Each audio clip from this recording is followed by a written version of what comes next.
Hola, buenas tardes. Mi nombre es Jeremy Javier Rendón. Soy estudiante de Radiología e Imágenes Diagnósticas del curso de Imagenología Especial.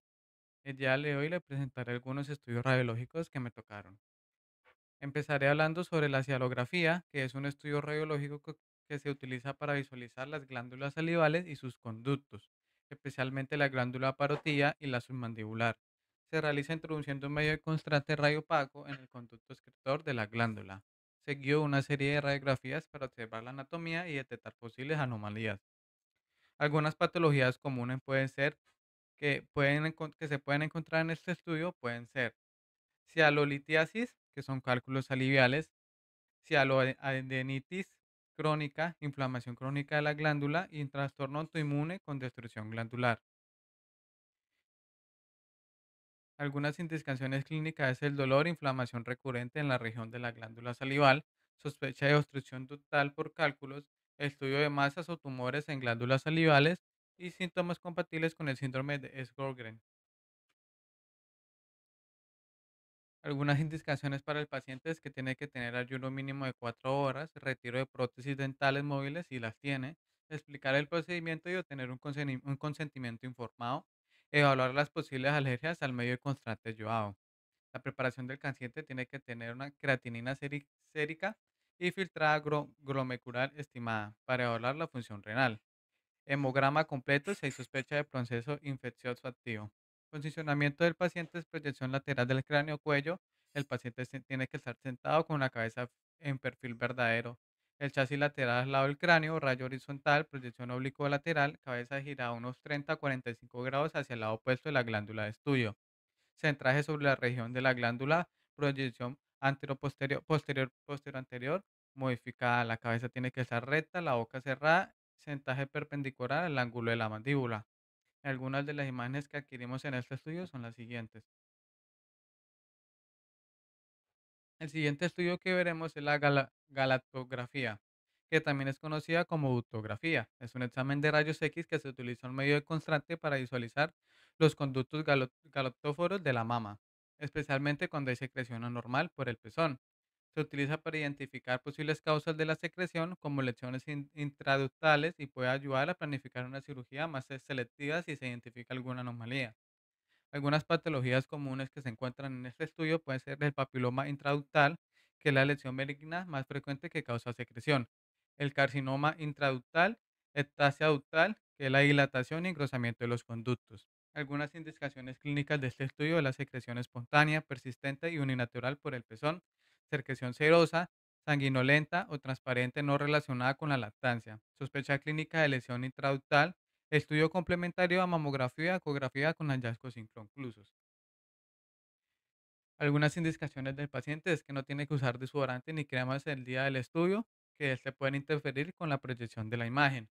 El examen se realizará preferiblemente entre los 7 y 14 días del ciclo menstrual. No se requiere ayuno, explicar el procedimiento y obtener consentimiento informado. Evaluación previa al pezón para identificar el conducto de presentación que presenta secreción. Para preparar al paciente, generalmente para este tipo de exámenes, él no necesita laboratorios previos, salvo en casos donde se sospeche que esté infectado o una enfermedad sistémica. El posicionamiento es en proyección cráneo-caudal. El paciente tiene que estar de pie frente al mamógrafo, la mama comprimida en sentido superior-inferior. Se realiza después de inyectar el contraste, proyección media lateral oblicua. Tiene que estar el paciente de pie, mama en ángulo de 45 grados, proyección estándar de mamografía útil para seguir el trayecto del conducto. Proyección magnificada, que se utiliza con presión localizada sobre la región sospechosa para observar mejores detalles del conducto. Eh, Estas son algunas imágenes adquiridas.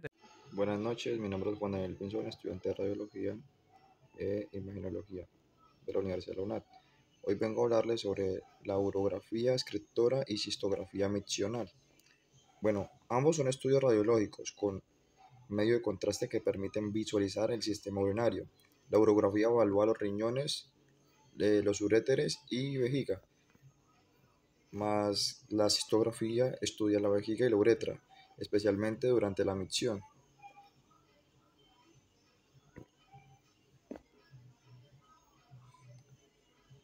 Bueno, decíamos, anatomía. En la urografía escritora se observa el trayecto y funcionalidad de los riñones, los uretras y la vejiga mediante imágenes seriadas. Y en la cistografía miccional se analiza el llenado y vaciado de la vejiga, así como el paso orinal por la uretra.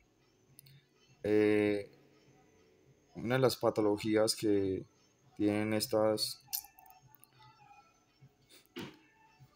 partes a las cuales le realizamos la urografía y la cistografía es la litiasis urinaria, que es la presencia de cálculos en los riñones o uréteres. La otra patología es el flujo vesicoureteral, el retorno anómalo de la orina desde la vejiga hacia los uréteres. Y por último, patología es las malformaciones congénitas, alteraciones estructurales en el sistema urinario, más comunes en menores de 8 años. Las indicaciones clínicas para tomar el examen son cuando se presenta un dolor lumbar o un cólico renal, la presencia de sangre en la orina, que es más conocido como la hematuria, las infecciones urinarias a repetición, el seguimiento posoperatorio o diagnóstico de anomalías urológicas y por último una evaluación de función renal y vaciamiento vesical. Este, esta es la preparación de los pacientes antes del examen. Tienen que estar en ayuno de 6 a 8 horas previo al examen. Hidratación adecuada el día anterior. Nada de bebida rojiza, solamente agua. Realizar limpieza intestinal si lo indica el médico. Informar si ha tenido reacciones alérgicas o contrastes yodados. Y entre los niños pequeños pueden requerir acompañamiento de medidas especiales, depende de la edad.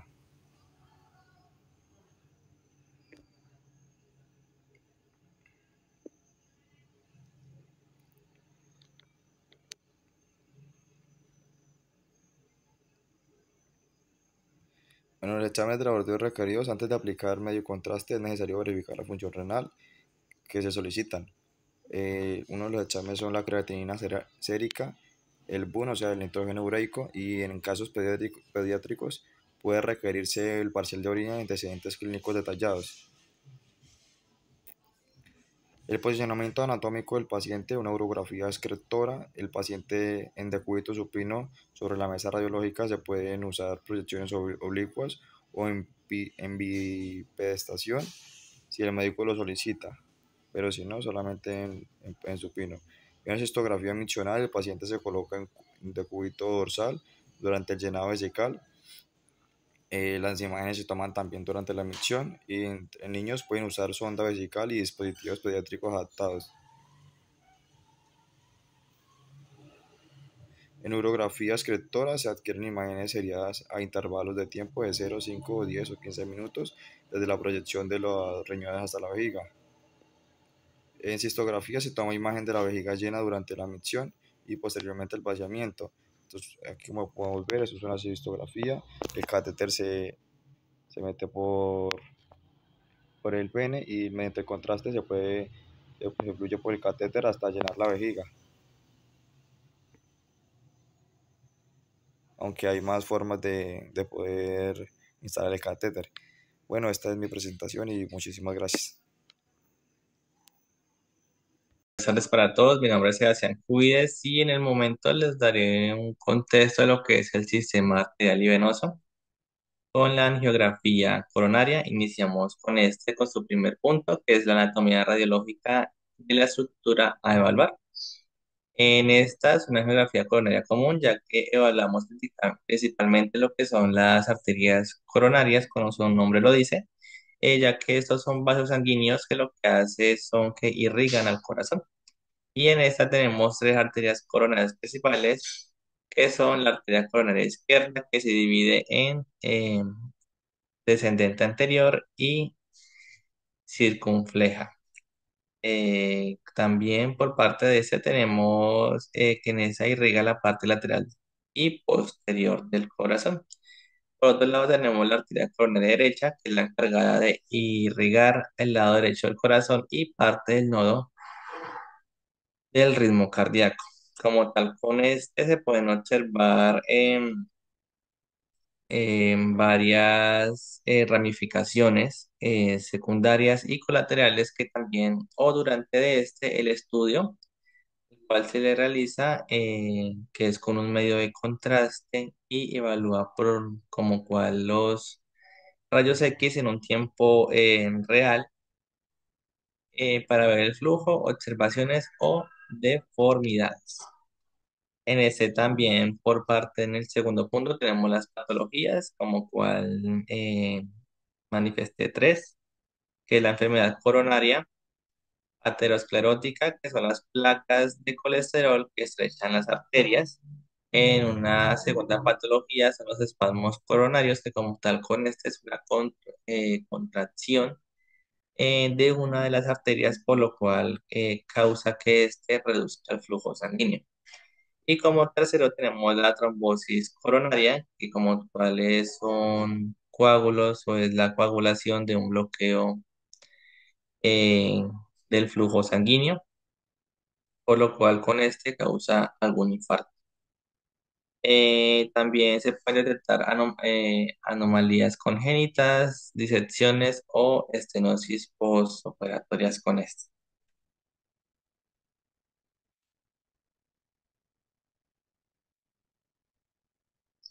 Seguimos con las indicaciones clínicas.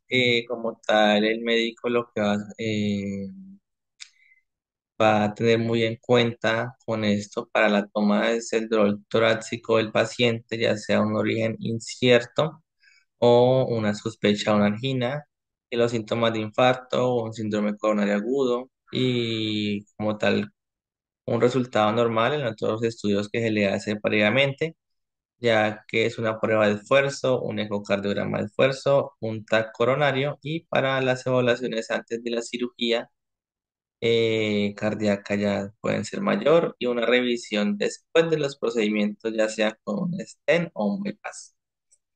En la preparación del paciente es algo muy básico, pasos muy sencillos, como tal es el ayuno, ya sean entre 6 a 8 horas del procedimiento antes de. Se suspenden ciertos medicamentos como los anticoagulantes, ya que si el paciente es recurrente a estos medicamentos hay que suspenderlos ya por indicación médica. También es importante la hidratación adecuada un día anterior, ya como tal con este se le informa al médico las alergias, especialmente al contraste yodado, que es por el cual se hace este procedimiento. Enfermedades renales, ya sean diabetes o antecedentes a reacciones alérgicas, y recomendaciones como este es ir acompañado y no manejar después del proceso. Los exámenes de laboratorio requeridos para este procedimiento básicamente son una creatinina o un boom, que en este se encarga de evaluar el funcionamiento renal, ya sea que el contraste pueda afectar los riñones. Un hemograma completo, en ese también va un estado general para descartar anemia o alguna infección. Pruebas de coagulación, ya sea un PT o un PTT. Con ese se usa para anticoagulantes o si hay algún sangrado. La glucemia, que es para personas que sufren de diabetes específicamente. Y un perfil lipídico que no es obligatorio, pero hay un pero como este que igual es muy útil para la evaluación global de algún riesgo cardiovascular. Como tal, nos basamos en el posicionamiento, el cual es un decúbito supino. Ya en la primera imagen está, pues, cómo uno se mira y cómo se mira al momento del procedimiento. Por otro lado, tenemos la geografía orbitaria abdominal, que como esta es una continuación de la aorta torácica que comienza por parte del diafragma, prácticamente por la vértebra en T12, con su terminación alrededor de la L4. En su anatomía, su geografía, básicamente que se pueden visualizar arterias celíacas, arterias mesentéricas superiores, arterias renales, mesentéricas inferiores también, y las ilíacas comunes, que son las que irrigan la pelvis y los miembros inferiores. En sus patologías tenemos un aneurisma de aorta abdominal o una triple A como en su abreviación, una dilatación anormal de la aorta, de la cual puede ser asintomático, una estenosis o una oclusión de alguna arteria, ya sean renales o mesentéricas, alguna causa de una hipertensión secundaria, una isquemia intestinal, también puede ser una disección aórtica por otra parte y la separación como tal de unas capas que es de la pared de la aorta, que es una emergencia médica. En indicaciones clínicas para tomar este examen hay que tener en cuenta el dolor abdominal, muy recurrente, severo y como tal, ya sea por algún medicamento y eso que le esté causando para aliviar el dolor no funciona sin justa causa como tal. Alguna sospecha, algún aneurisma, ya sea abdominal palpable o detectado por medio de un estudio más avanzado que es una ecografía. Pacientes hipertensos, sospecha de una estenosis renal, una evaluación preoperatoria por alguna cirugía vascular que le hayan hecho, evaluaciones de isquemia mesentérica o un traumatismo abdominal cerrado. En su preparación es igual como el procedimiento anterior, su ayuno de 6 a 8 horas. Importante, no lo he hecho antes, pero es la firma del consentimiento informado para la realización de este procedimiento. En retiro de objetos metálicos, ya si se usa una angiotac o una angioresonancia. Con esto hay que informar al paciente antes de eso, de sus alergias, ya que esto también lleva un contraste ayudado. Suspensión de medicamentos, ya sea como la metformina, si el paciente es diabético o algún, por tener riesgo de ácidos lácticos, acidosis láctica, perdón. En esquemas de laboratorios, nos basamos igual que el anterior, son laboratorios muy completos para ciertos procedimientos, que igual va su creatinina, su PTU, su PTT, que son para ver la coagulación de la sangre, y la glicemia en caso de que el paciente sea diabético y el hemograma completo para una sospecha de anemias e infecciones.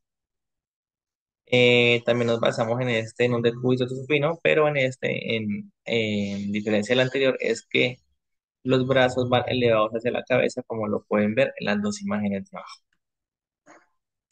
Seguimos con la venografía de vena cava superior, como cual con esta es una vena muy importante y de gran calibre que recorre la sangre para desoxigenarla, ya sea de cabeza a cuello, de miembros superiores y la parte superior del tórax, que con esta forma una unión por parte de las venas branquiocefálicas, ya sea derecha e izquierda, y desemboca prácticamente en la aurícula derecha, que es una venografía como cual podemos visualizar, ya sea las venas subclavias, las yugulares, las brachiocefálicas o la vena acigos, que con esta es muy colateral e importante ya que hay obstrucción, posiblemente.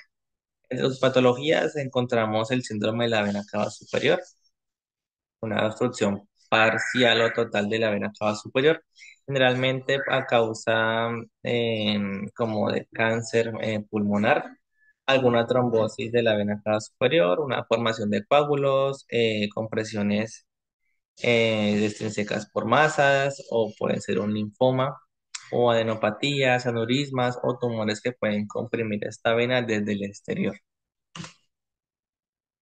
Indicaciones médicas para hacer este estudio es algo más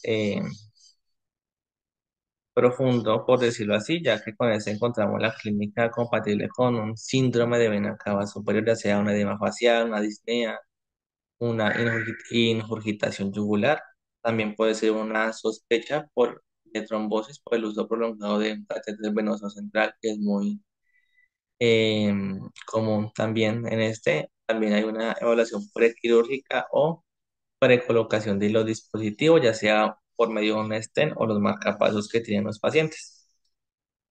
Como control de posoperatorio, tratamiento también es, por ejemplo, tras una trombosis o una colocación de un stent. En la preparación es prácticamente igual que las anteriores, su ayuno en ciertas horas, su firma de consentimiento que es muy importante, evaluación de alergia ya que también se usan medios de contraste, suspensión de medicamentos, ya sean anticoagulantes o personas diabéticas, y la hidratación, ya sea pre, antes y post después de hacer este procedimiento. Como tal, requisitos también va igual que las anteriores, sino que también en esta agregamos una más. Encontramos la creatinina y el BUN para evaluar su función renal, su PT y su PTT y plaquetas para ver la coagulación de la sangre. Hemograma completo, ya si hay sospecha de una trombosis o alguna infección. Y en esta también se añade el dímero D, cosa que no tienen los otros dos. Se añade el dímero D, que es muy útil para el contexto de una sospecha de una trombosis. Como tal, el posicionamiento para este procedimiento es de cúbito supino.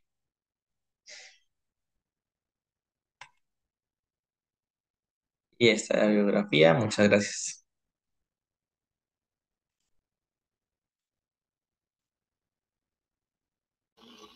Buenas tardes, doctora. Mi nombre es Julieta Martínez Jiménez, tecnólogo de radiología médica y diagnóstica. En este caso, vengo a exponer los estudios radiológicos del sistema digestivo. Los nombres del estudio pues es esofagograma, vías digestivas altas y colon por enema. Bueno, en este caso la anatomía radiológica de la estructura a evaluar son del esofagograma, se evalúa el esófago, que es un conducto muscular que conecta a la jeringa con el estómago, atravesando el cuello, tórax y diafragma. Bueno, se dividen en tres posiciones: esófago cervical, torácico y abdominal. Se visualiza la mucosa con sus pliegues longitudinales y la unión del esófago gástrica. Bueno, las vías digestivas altas incluye esófago, estómago y duodeno. También permite evaluar la anatomía y función de estas estructuras mediante contrastes, como podemos ver ahí en la imagen. Entonces, por el colon por enema, tenemos que estudio radiológico del colon mediante la introducción de contraste por vía rectal. Se visualiza ahí en la imagen la anatomía del colon, incluyendo ciego, colon ascendente y transverso, descendente y sigmoides. Bueno, tenemos tres patologías comunes en cada estudio. En el esofagograma, la primera es acalasia, la segunda es enfermedad por reflujo gastroesofágico y tercera, cáncer de esófago. Tenemos por vías digestivas altas, la primera son úlceras gástricas o duodenales, la segunda es hernia hiatal y la tercera estenosis pilórica. Por otro lado tenemos por el colon por enema, diverticulosis, tumores colónicos y enfermedad inflamatoria intestinal. Entonces tenemos por otro lado las indicaciones clínicas para tomar el examen. Para el esofagograma tenemos que la dificultad para tragar, disfagia, dolor torácico sin causa cardíaca, el reflujo gastroesofágico y vómitos inexplicables. Entonces, de las vías digestivas altas tenemos dolor abdominal superior, hemorragia digestiva alta, sospecha de obstrucción o perforación. Por el colon por enema tenemos el sangrado rectal, cambio en el hábito intestinal, sospecha de obstrucción o masa colónica. Bueno, acá tenemos que preparación del paciente, pues se puede que en ayuno previo, generalmente de 6 a 8 horas. retirar objetos metálicos o ropa que impida la exploración, informar si está embarazado o sospecha de embarazo, contraindicaciones para esofagograma. También tenemos acá exámenes de laboratorio requeridos, que no se requiere exámenes específicos para esofagograma o vías digestivas altas. Para el colon por enema puede solicitarse hemograma y pruebas de coagulación si hay riesgo de sangrado, evaluación previa según indicación del médico. Bueno, por otro lado también tenemos posicionamiento anatómico del paciente en cada proyección radiológica. Por esofagograma tenemos paciente de pie contra soporte mural para imágenes iniciales. También se pide al paciente tragar el contraste en tragos largos y controlados mientras se toman imágenes secuenciales. Por vías digestivas altas tenemos paciente de cúbito supino y en posición oblicua. Por el colon por enema tenemos paciente en decúbito supino lateral y en posición oblicua. Se realizan imágenes durante la introducción y distribución del contraste. Por otro lado también tenemos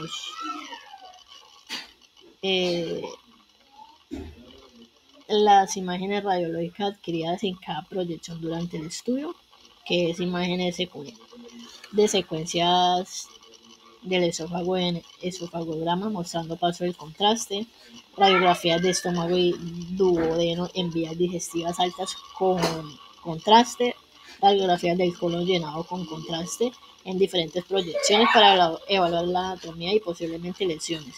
Ahí podemos encontrar unas imágenes de esofagograma, del colon por enema y vías digestivas altas. Muchas gracias, tutor. Esto es mi video.